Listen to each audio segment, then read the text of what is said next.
Las matemáticas no solo sirven para exámenes, también sirven para sobrevivir a la vida adulta. Hoy te contamos por qué pueden ser tu mejor aliado. Bienvenidos a Conciencia Casual. Hola, bienvenidos a un episodio más de Conciencia Casual. Hoy vamos a hablar de un tema que divide familias, que provoca sudores fríos.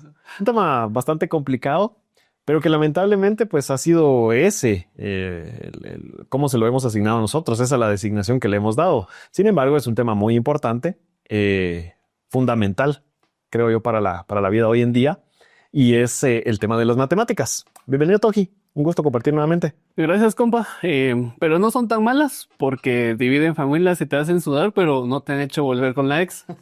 Entonces no pueden ser tan malas. Exactamente, por lo menos mejoran las amistades, digamos. Exacto. Este es un vivo ejemplo. Exactamente. Bien, las matemáticas obviamente como ventaja es el enfoque que queremos darle hoy, no satanizarlas o intentar desatanizarlas. Y precisamente esta parte de verlas como una ventaja, de ver las matemáticas como algo que nos puede ayudar en el día a día, como algo que está mucho más allá de lo académico, que está mucho más allá de lo que podemos nosotros estudiar, aprender, ver únicamente en las aulas, por decirlo así. Creo que es un poquito lo que nos atañe el día de hoy. ¿Te parece si empezamos platicando un poquito acerca de qué son en sí las matemáticas, como las entendemos en el aula? ¿O cuál es ese estigma? Quizás es la forma correcta de decirlo, el paradigma que tenemos con las matemáticas. Yo creo que de hecho el paradigma es ese, que siempre que hablamos de matemáticas, inconscientemente lo sepamos o no, porque no hay que ser profesor para pensar en las matemáticas como las pensamos. Siempre las pensamos como matemáticas escolares. Y no como matemática la ciencia o matemática la herramienta, matemática cualquier otra. No pensamos que hay matemática afuera. No, sino siempre es en el aula. Y ese curso de matemáticas es el que todo el mundo odia. A veces hasta el mismo profesor. Sí. Pero digamos que pensar en matemáticas fuera de esas cuatro paredes es una perspectiva completamente diferente. Y yo pienso que, tal vez adelantándome mucho, parte del problema es ese, que no hay como un vínculo entre la matemática dentro de esas cuatro paredes que se llama salón de clases, o esa matemática dentro de dos pastas del libro, con la matemática que realmente utilizamos o mal utilizamos fuera de la clase. Exactamente. Y te das cuenta también que otra de las cosas que pasa es que más allá de esa mala reputación que ya tienen las matemáticas, que yo creo que todos cuando somos niños y vamos creciendo también en el colegio, en la escuela, se va como asentando esa mala reputación que tienen las matemáticas. Pero más allá de eso también, como vos bien lo mencionás, no solo es como la idea que tenemos como familias o como estudiantes, sino también la idea que los mismos profesores tienen y las mismas instituciones. Sí. Y muchas veces termina convirtiéndose en, bueno, vamos a enseñar matemáticas porque queremos que aquí salga la mayor cantidad posible de ingenieros. Entonces es esa intención, es esa a veces necedad, la verdad, de querer que todos sean ingenieros. Y todos quieren ser médicos de abogados. Sí, muchas veces pues quieren ser abogados. Y muchas veces el mismo hecho de todos querer ser abogados es precisamente por ese odio, por ese rechazo que existe hacia las matemáticas. Entonces yo creo que ese también es otro problema que viene hasta encima. Dijimos que no íbamos a hablar mal de las matemáticas porque ya lo estamos haciendo. No, creo que estamos hablando mal de cómo percibimos, ¿verdad? Pero más allá de cómo la gente percibe las matemáticas, es también cómo el mismo sistema ya le está trasladando esa visión difícil, por decirlo así. Entonces, no solo que difícil, sino que ni siquiera ve las verdaderas matemáticas. Y te has dado cuenta que cuando vamos a trabajar capacitaciones con los maestros, una de las preguntas con las que nos gusta empezar es, díganos lo primero que se les viene a la mente cuando escuchen la palabra matemáticas. Y todo el mundo, o sea, el 98%, que es todo el mundo, dice números. Siempre números y no hay otra cosa. En segundo lugar, el siguiente 2% dice problemas. Y nunca, o tal vez una o dos veces hemos escuchado a un profesor decir patrones, formas, relaciones, lenguaje, pero todo el mundo se queda en los números. Ahí nace y ahí muere. Y ese es parte del problema, porque el maestro llega con esa idea de qué es matemáticas. Entonces, si tu idea de qué es matemáticas son números, vas a ir al salón de clases a enseñar números y vas a querer enseñar a usar números y vas a evaluar números y nunca has visto un número 2 corriendo por ahí. O sea, correcto. Y realmente el mundo funciona completamente al revés. Yo el otro día estaba leyendo un artículo siempre sobre educación matemática que criticaba eso de enseñar números y daban un dato muy interesante. Me gustó mucho porque decía el primer contacto que tiene un bebé con el mundo es no es lo abstracto, es lo concreto. Correcto. Lo primero, su primer contacto con el mundo, que no sea el mismo, porque se escucha llorar, Sí, por ejemplo, al momento de nacer, Ujú. es el pecho de la madre. Y entonces su primer contacto es una forma, una textura. Y entonces el cerebro aprende que va a conocer y relacionarse con su realidad a través de formas, texturas. Después vienen los sonidos, los aromas, pero no cosas abstractas como un número. Entonces ya desde ahí estamos haciéndolo al revés. Sí, y llegamos como adultos. ¿Te acuerdas el otro día también que platicábamos con una persona? Nos decía, una artista, y nos decía, es que yo soy mala para las matemáticas, yo no puedo con los números. Pero yo creo que no hay definición más bonita de las matemáticas que el arte. Ajá. Entonces, seguramente esta persona hace matemáticas todos los días en el arte que hace, pero como decís vos, es simplemente que tiene ese estigma. Soy mala con las matemáticas porque soy malas con los números. Exactamente. Que ni siquiera eso es la definición del número. Ajá. Ahí podríamos todavía profundizar mucho más, pero es otra vez esa confusión que tenemos del concepto de lo No solo la confusión, sino también cómo funciona el sistema. Y me refiero no solo al sistema escolar de la institución educativa, sino incluso la sociedad, tomando en cuenta la sociedad. Porque el padre de familia, cuando lleva a su hijo al colegio, él quiere ver cosas concretas que el niño esté avanzando en su educación. Entonces él espera que a las semanas de llevarlo a la escuela ya pueda escribir números. Cuando en la educación matemática es lo último que un niño debería hacer. Pero el problema es que esas primeras cosas fundamentales de observar patrones, relaciones, no son cosas tangibles para el padre de familia. Exacto. Entonces pareciera que en el colegio o en la clase no se está haciendo nada, porque ¿cómo demuestro que puede, digamos, construir, relacionar procesos cognitivos más profundos que no son nada concretos? Entonces el padre de familia es como, no está aprendiendo nada, no están haciendo nada, no lleva planas a la casa, no lleva tablas de multiplicar a la casa. Entonces, por el hecho de que los colegios intenten justificar a veces su trabajo dentro del salón de clases, lo hacen al revés para poder presentar solo un producto, digamos, al padre de familia. Sí, ya ahí ya estás tocando un tema así bien delicado, porque vamos mucho a cumplir las expectativas externas, y eso no es solo algo individual, no es solo algo que nosotros como estudiantes lo vivamos, que los padres de familia lo vivan, sino como bien lo decís, las mismas instituciones también, por distintos temas, si querés, muchas veces terminan cayendo también en eso, en tratar de cumplir expectativas que se puedan tener de la formación que le están dando a sus estudiantes, aunque esa formación no necesariamente sea la adecuada o la correcta para ellos. No sé, pero bueno, hablemos de cosas un poco más bonitas.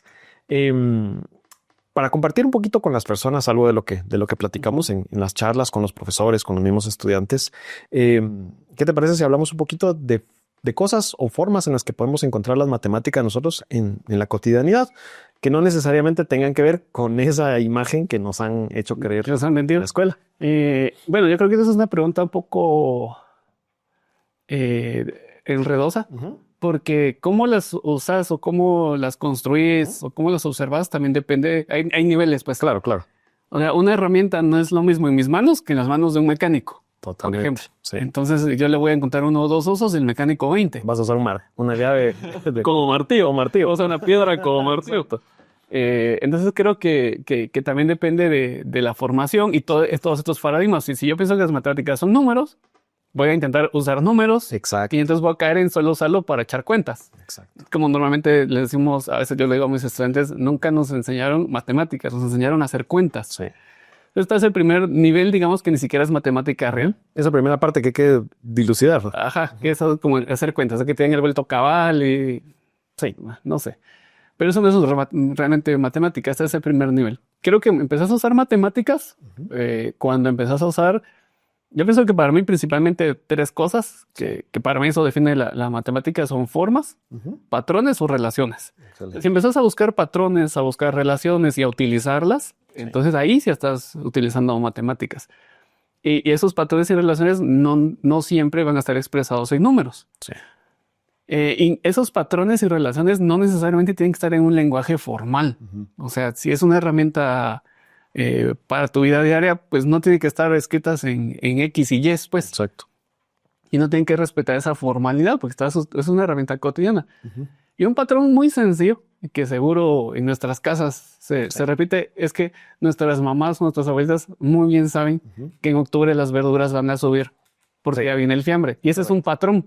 Y si ellas lo saben y entonces se adelantan a eso, ellas están usando matemáticas. Exactamente. Cuando en un negocio hablas de temporada alta, temporada baja, encontrás el patrón, sabes qué meses son buenos, qué meses no. Ahí, por ejemplo, estás usando matemáticas. Pero si además de ese patrón de temporada alta y temporada baja, intentas explicarlo a través de relaciones, por ejemplo, es que es temporada alta porque viene el bono 14, Sí. o es temporada alta porque viene aguinaldo, o es temporada baja porque es Semana Santa y todos se van de acá. O sea, si intentas explicarlo a través de relaciones, ahí estás usando matemáticas que, aunque no sea en un lenguaje formal. Si después de eso te gusta el Excel como a mí, intentó resolver todo con el Excel y empezás a recolectar datos, por ejemplo, y formalizar esos patrones ya con una gráfica y tienes tu forma y sabes cuándo tienes temporadas altas, temporadas bajas. Ahí ya estás poniéndole un poco ya de números, pero te das cuenta que es hasta un tercer, cuarto momento. Exacto. No, nunca es al principio. No, nunca. No es como que vas a hacer una cuenta y ya te sale la respuesta. Ya, no, nunca es al principio. Y los números solo porque son necesarios como un lenguaje, porque tienes que dejar un registro escrito. Sí. Pero si no, para hacer matemáticas probablemente no se necesitarían los números con tanta formalidad. Y yo creo que esas son, digamos, formas en las que puedes encontrar. Entonces, cada quien en su área de trabajo, en su vida diaria, puede también empezar a buscar patrones, explicarlo con relaciones, intentar integrarle datos, ¿no? Pero es una sistematización a la cual no estamos acostumbrados aquí. Totalmente. Aquí estamos acostumbrados a simplemente hacer las cosas como siempre se han hecho, pero no llevar un registro que nos permita, y esta es la parte fundamental, y pienso que es como la cereza del pastel. Cuando ya llevaste todos esos niveles, y ya hiciste tu Excel y tenés tu gráfica y todo, ya llega un punto en el que, como nuestras mamás ya saben que en octubre va a caerse la verdura, pues ya puedes adelantarte y predecir. Exacto. Y esa es la verdadera función de las matemáticas, predecir. Sí. Y predecir también siento que tiene dos niveles. Puedes predecir para adelantarte y aprovechar una oportunidad, o para adelantarte y evitar un problema. Sí. Y está el segundo nivel, en el que puedes predecir para construir algo diferente a lo que iba a venir, ¿verdad? Yo creo que ese es el verdadero uso real de las matemáticas. El uso poderoso. Ajá, pero llegas al salón de clases y lo que te obligan es a recordarte del 7×8. Y nunca te enseñan que el verdadero fin de las matemáticas es predecir y construir mundos nuevos, pues a lo que probablemente ibas a encontrar. El punto es cómo llevas eso al salón de clases. Exacto. Y fíjate que ya le echamos bastante agua sucia al sistema educativo, que se vale, creo que es necesario. Pero rescatándolo un poquito, fíjate que algo muy puntual que mencionas es el hecho de cómo vemos, usamos y vivimos las matemáticas a diario sin darnos cuenta o sin una aparente conexión con lo que aprendemos en el aula. Pero algo que sí es muy importante, que si quieres tal vez no se hace bien en el aula, pero que es muy importante en todo lo que tenga que ver con matemáticas, es la capacidad de abstracción. El poder uno pasar de lo concreto, de lo que uno tiene a su alrededor, abstraerlo y a partir de esa abstracción generar uno lo que mencionas, esa parte de poder predecir. Porque el hecho de poder, digamos, utilizar la información, utilizarla como datos y que esos datos yo los pueda ingresar, por ejemplo, en un sistema, en una hoja de cálculo, o yo los pueda ingresar en una fórmula, si quieres, por decirlo de una manera muy sencilla.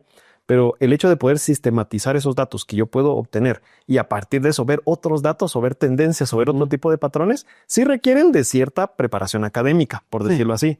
Entonces, yo creo que ahí es donde ya se va como construyendo ese andamiaje que le llaman del conocimiento que yo tengo por cómo yo me relaciono con mi entorno y también con cómo yo puedo utilizar las herramientas que me brinda el sistema educativo y de esa manera entonces ya lograr esa predicción cada vez más compleja de la que hablas. Sí, pero yo pienso que eso es articular las matemáticas como curso con otros cursos. Exactamente. Porque lo que pasa es que está aislada. Y siempre está yo no sé si, bueno, yo como maestro evité hacer Profe de mates el bicho raro. pero yo recuerdo que cuando yo era estudiante de colegio, pues porque me gusta seguir aprendiendo. Claro. Los maestros siempre te decían es que la matemática está en todo. Pero se terminaba el periodo de matemáticas, pasabas al lenguaje, pasabas a deporte, y aquí donde está matemáticas, nunca se vincula. Sí. Y normalmente los programas educativos están diseñados así. Y cada maestro hace su trabajo, digamos, y se enfoca a eso. Y yo ya enseñé las reglas gramaticales, ya enseñé poesía, y ya está mi evaluación. Listos. Y listos. Y siempre están desvinculados con los demás. Y si bien es importante que todos los cursos se vinculen, pienso que realmente el corazón debería ser matemáticas, porque matemáticas es como ese lenguaje abstracto, pero que se concreta en formas visibles en el deporte, en el arte, en la poesía. O sea, en la poesía encontrarás ritmo, por ejemplo, o patrones en rimas. Yo no sé mucho de literatura, pero ahí hay matemáticas, ¿no? Pero no, nunca te las hacen ver, solo te dicen, es que la matemática está en todo, pero nunca me enseñaron a ver ese todo. Sí, y los mismos profesores se enojan a veces cuando uno le da como la importancia al profe o a la profe de matemáticas. Los mismos profes de matemáticas también sienten como ese peso, digamos, de decir, yo soy El más odiado. exactamente, o el más odiado o el que debería como hacerlo mejor. Ajá. Pero sí tenés mucha razón en que el pivote son las matemáticas.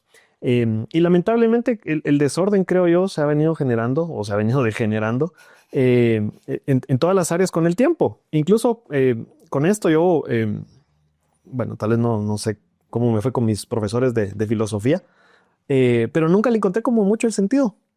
Y hoy en día yo puedo entender mejor, pero ya por mi cuenta, yo estudiando, leyendo un poquito más, entender la conexión tan bonita que existe entre la filosofía y las matemáticas y cómo es tan importante encontrar esa armonía que sí puede tener una explicación matemática de cómo llevas en el día a día tu vida. Entonces, es muy cierto lo que decís de todas las áreas, la conexión que tienen con las matemáticas y que esa conexión muchas veces no va a ser algo tan simple de ver y que tampoco... Creo que esta es otra cosa también que hay que dejar clara. En el aula cuando nos preguntan ¿dónde están las matemáticas? O mire, el trinomio cuadrado perfecto, ¿dónde lo voy a encontrar?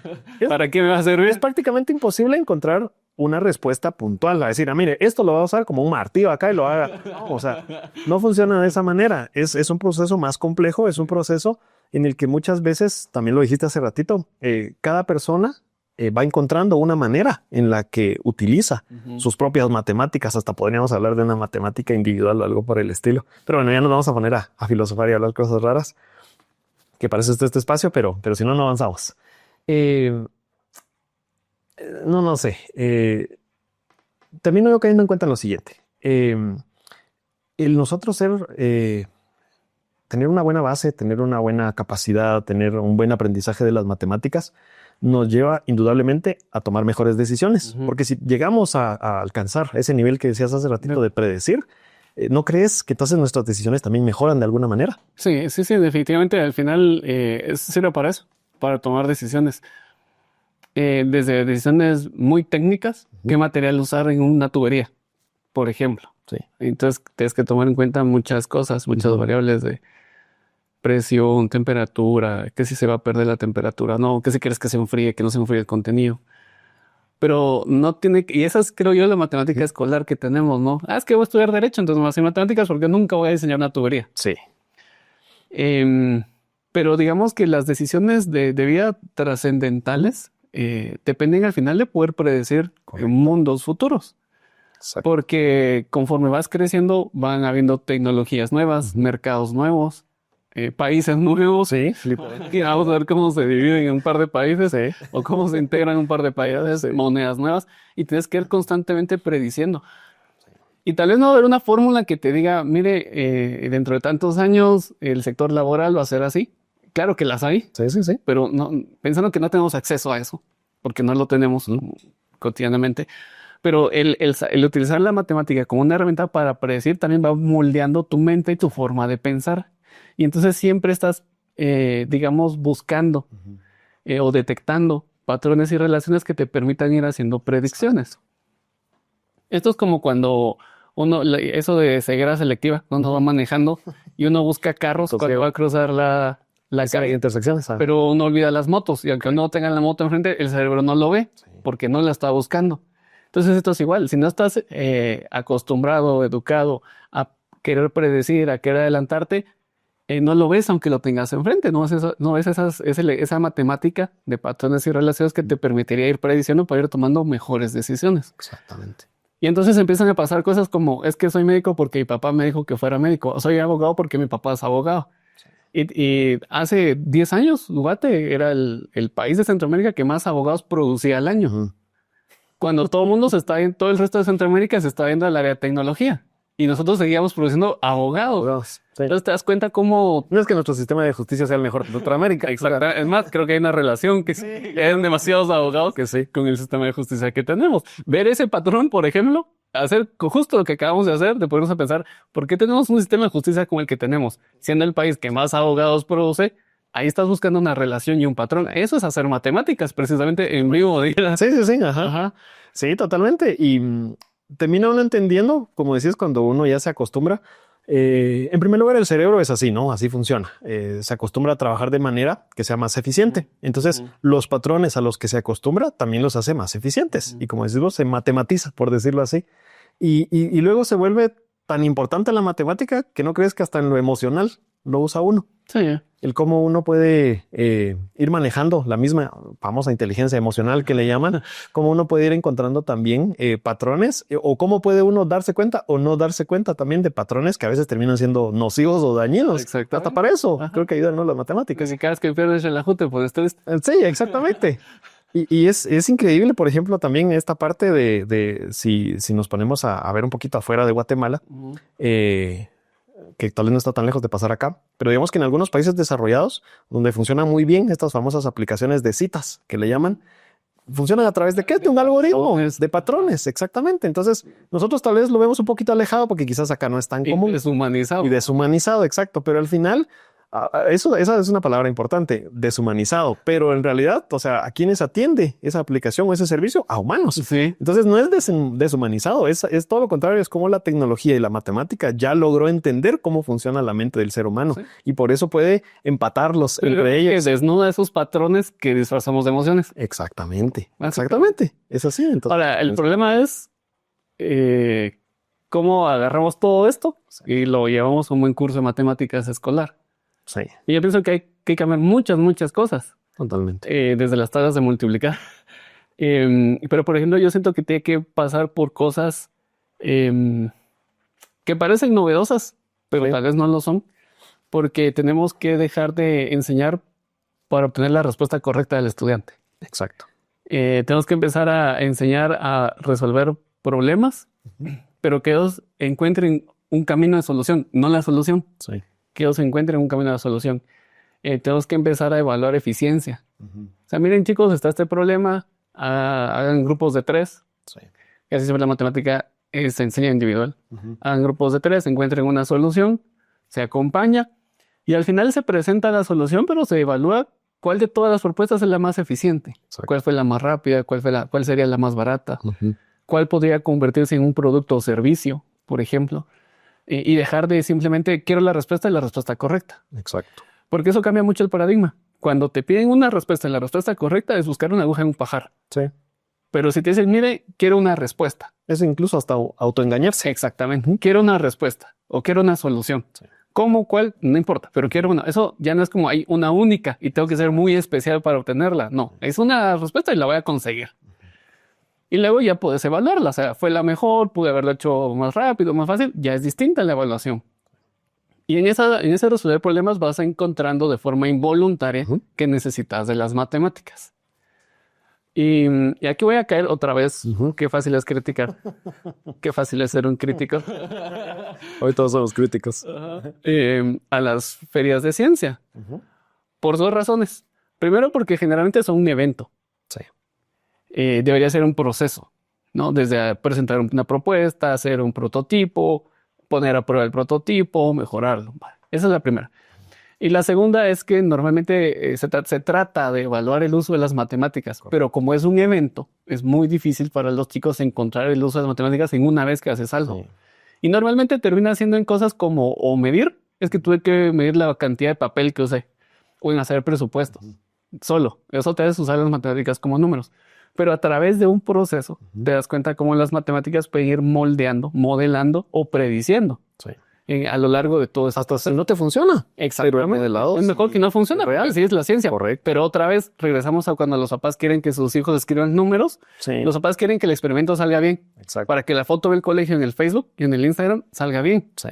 Pero no, es mejor un proyecto fallido porque es el que se aprende. Exacto. Y entonces ya vas a ir a las matemáticas y qué fue lo que falló. La resistencia de mi material o no sé, cualquier otra cosa, porque no estamos hablando de nada específico, pero usar las matemáticas para evaluar y mejorar es ese moldear procesos y después empezar a predecir. Sí. Pero no lo hacemos. No, exacto. Ya se perdió o hemos perdido o estamos perdiendo siempre el por qué y el para qué de las cosas. Es simplemente, como decimos, el para que salga bonita la foto. Eso no es eso para nada, nunca va a Es el para que gane la mayoría, para que no me demanden a final de año. Porque eso es lo que pasa con maestro de matemáticas. Sí, lamentablemente. Esta parte es muy interesante, el cómo podemos utilizar nosotros de mejores formas las matemáticas. Sí es muy importante también, pienso yo, como echar un vistazo afuera, qué está pasando afuera en los países más desarrollados, porque normalmente es hacia donde miramos. Pero creo que también va siendo importante platicar de cómo nosotros mismos podemos construir dentro de nuestra cultura o descultura estas matemáticas que sean mayor positivas, ¿verdad? Cimentadas en nuestra mayor riqueza cultural.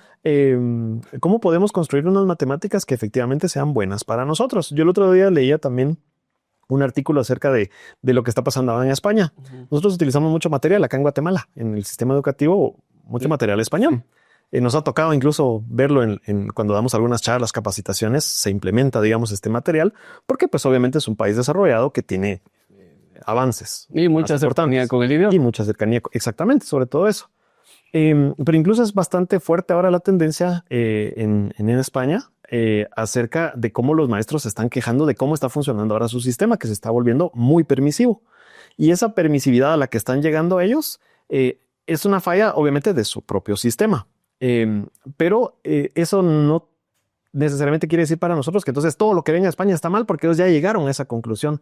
Creo que lo que nos toca a nosotros es como ver qué les está pasando a ellos, pero tratar de verlo como de una manera un poquito más objetiva. Es decir, lo que mencionabas hace un ratito, uno va en un proceso y uno tiene que ser capaz de analizar su proceso y no importa cuál sea el resultado bueno o malo. Vas a cometer el error que él cometió porque es parte de tu propio pero que sea tu proceso y que vayas aprendiendo en ese proceso de cómo diseñas mejor un sistema educativo. Pero yo pienso que hay que ser muy maduro. No sé qué palabra. Para darte cuenta que hay errores que debes evitar porque alguien ya los hizo y te ahorró el chance. Esa es la ventaja que tendríamos. También tienes que ser muy maduro para saber que hay errores que es necesario que cometas porque es parte del proceso de aprender. Difícil. Y eso es muy difícil. Sí. Y no porque un país ya probó algo y no le funcionó, entonces, entonces me vuelvo a saltar y ahora voy a ver qué está haciendo otro país y no le funcionó, entonces me voy a saltar y no vas en un proceso. En tu propio proceso. Exactamente, siempre vamos viendo de dónde jalamos. Y lo otro también es segmentar bien tu información y todo, porque aquí lo revolvemos todo. E incluso hay maestros que no están conscientes que están revolviendo todo. Correcto. Más porque se va por las modas, ¿no? Sí. De métodos y todo. Usamos libros de aquí con métodos de allá, con tecnicismos o vocabularios de allá. Con maestros formados. No formados o no formados. Devotados. Ajá. Y los maestros no se definen, como decía un profesor que tuvimos, no se definen a qué escuela filosófica, a qué escuela pedagógica, y no encuentran los límites, y entonces terminan haciendo de todo y revolviendo todo. Y eso tampoco ayuda a tener un proceso para tener un buen sistema educativo. Simplemente vamos con el amor. Y yo recuerdo, creo que estuvimos los dos en una capacitación que venían de algún país escandinavo, Finlandia, y que alguien de aquí, de una universidad, le preguntó cómo ellos integraban las inteligencias múltiples, y la respuesta fue: nunca hemos escuchado nada de inteligencias múltiples, no sabemos qué es esa teoría, pero aquí nos la hacen oír y repetirla como si fuera la última gloria, ¿va? Y pobre de vos si no diseñas una clase con inteligencia, pero al mismo tiempo, después te dicen, es que ese país tiene el mejor sistema educativo del mundo, pero ese país no ha habido nada de inteligencias múltiples. Entonces ese es un pequeño ejemplo de cómo revolvemos todo. Exactamente. Sí, aquí terminamos casando a María Montessori con Skinner. Y eso es lo que hacemos en el aula y sin darnos cuenta. Y es muy importante entender también, incluso este ejemplo que mencionaste es muy bueno de Finlandia, porque si vas y estudias qué es lo que le ha pasado a Finlandia en los últimos años, es un proceso muy parecido a este que mencionamos de España, que es un proceso en donde ellos intentaron hacer cosas distintas, les funcionó de alguna manera, pero de otra manera no, y ahora están cambiando ese modelo. Países que menos crecimiento o más retroceso. Correcto. Pareciera que nosotros vamos ahorita en la parte en donde tenemos que ir abandonando los libros impresos y pasarnos a lo digital. Finlandia ya pasó por eso hace un montón de tiempo y ahora está regresando a los libros impresos. Entonces, es lo que mencionas justamente, el Ahí poder que las ser es vuelve. críticos. Exacto. Es el poder ser críticos, pero no solo estar imitando y estar copiando, Sí. sino también tomar una identidad propia. Pero bueno, esto da para una plática bastante más amplia. Yo Pero hay creo que terminar esto dándole un consejo al profesor. mira, Para que deje de pensar que son números y que enseñe números y que evalúe números. yo creo que lo habías mencionado hace un ratito vos, una parte fundamental para poder cambiar ya esta mala educación que estamos manejando hoy en día o este mal sistema educativo es hacer las paces con los errores. Tenemos que entender esa parte. El error tiene que ser algo que tenemos que abrazar, tenemos que ponerle a nuestro peluchito. Error, terror. Tenemos que ponerle error. Es importante que entendamos en el aula, es importante que entendamos desde casa también, creo yo, sobre todo desde casa tal vez. Es importante que entendamos desde los altos mandos, llamémosle así, de las instituciones educativas, que el error es necesario, que equivocarse no es algo que tenga que excluirse o hacerse a un lado, decir nosotros no nos equivocamos, sino todo lo contrario. Creo que esa es la parte más importante y más fuerte. Parece algo simple, siento yo, pero como decías hace ratito, no, nuestro cerebro no está acostumbrado a eso. Está acostumbrado a solo buscar ganar todo el tiempo o tener todo el tiempo la medalla y si no, pues mejor nos quedamos callados. Y no, todo lo contrario. Yo pensaría que eso, por lo menos para mí, ese sería un consejo que le dejaría yo a las personas. Que es un trabajo más fuera de clase que dentro de clase. Sí. O sea, que el maestro tiene que hacerlo. Bueno, incluyes de todo, ¿no? Llevarlo. Exactamente. Sí, o sea, tiene que haber un valiente, por decirlo así, que diga, bueno, vamos a abrazar el error. Vamos a equivocarnos. ¿A vos? ¿Se te ocurre alguno? Sí, uno que personalmente hago todavía, es cualquier cosa, tratar de buscarle algo matemático. O sea, si veo un documental, si un video, si... No números, ¿va? No números. Exacto. Un juego de mesa. En los juegos de mesa hay mucho porque las reglas de un juego de mesa son relaciones matemáticas, hay reglas. Cualquier actividad a la que hago, digamos, por un momento, así como ese meme que todos están bailando y él está escondido en una esquina. Así, Exacto. digo como de matemáticas, ¿qué encuentro aquí? Y no números. Tiene que ser una forma, un patrón, una relación. Sí. Y eso me ha ayudado mucho como una base de cultura general para después dentro del salón de clases dar ejemplos. Exacto. Como, ¿vieron tal película? Pues ahí tal cosa salió y eso es una forma, o eso es un patrón, o eso es una relación, por ejemplo. Entonces es un buen ejercicio que creo que es un buen consejo para los maestros, porque a los maestros lo que no les gusta es leer. Exacto. Que sería lo ideal. Pero si no les gusta leer, creo que empezar a tratar de ver el mundo como con visión matemática y tratar de explicarlo todo a través de solo tres cosas. O es una forma, o es un patrón, o es una relación. Sí. Realmente cambia mucho la forma de ver el mundo. Excelente. Yo pensaría también con lo que mencionas ahorita. El otro día en una capacitación me preguntaba un profesor, mire, usted me podría recomendar algunas películas que yo pueda ponerles en el aula a los estudiantes que sean de matemáticas. Entonces le dije, mire, en primer lugar, no use una película en el aula porque es demasiado tiempo. Sí, recomiéndele películas. Pero yo creo que tal vez va a ser muy general mi respuesta. Le dije, pero todas las películas tienen matemáticas. Todas, absolutamente todas. El problema está en que si no dice en el título de la película o en el nombre de la película algo que tenga que ver con números, no lo asociamos con eso. Pero en realidad todas las películas en la forma que están hechas, las películas más premiadas también de alguna manera, es porque han encontrado esa métrica adecuada de cómo combinar ese séptimo arte con algo visualmente atractivo y que llene a las personas. Entonces, yo creo que una buena pregunta que le podemos dejar a las personas que nos acompañan el día de hoy para que puedan reflexionar es, así como esto que estamos platicando ahorita de ver las matemáticas en las películas y en otras cosas en el día a día, ¿qué podrían ustedes encontrar en su día a día que tenga que ver con matemáticas y que les cambie la perspectiva y puedan ir rompiendo este paradigma que tenemos de que las matemáticas son solo estos símbolos que llamamos números, ¿no? Toji, ha sido un gusto platicar en esta ocasión nuevamente de un tema espeso pero bonito de nuestro día a día. Sí.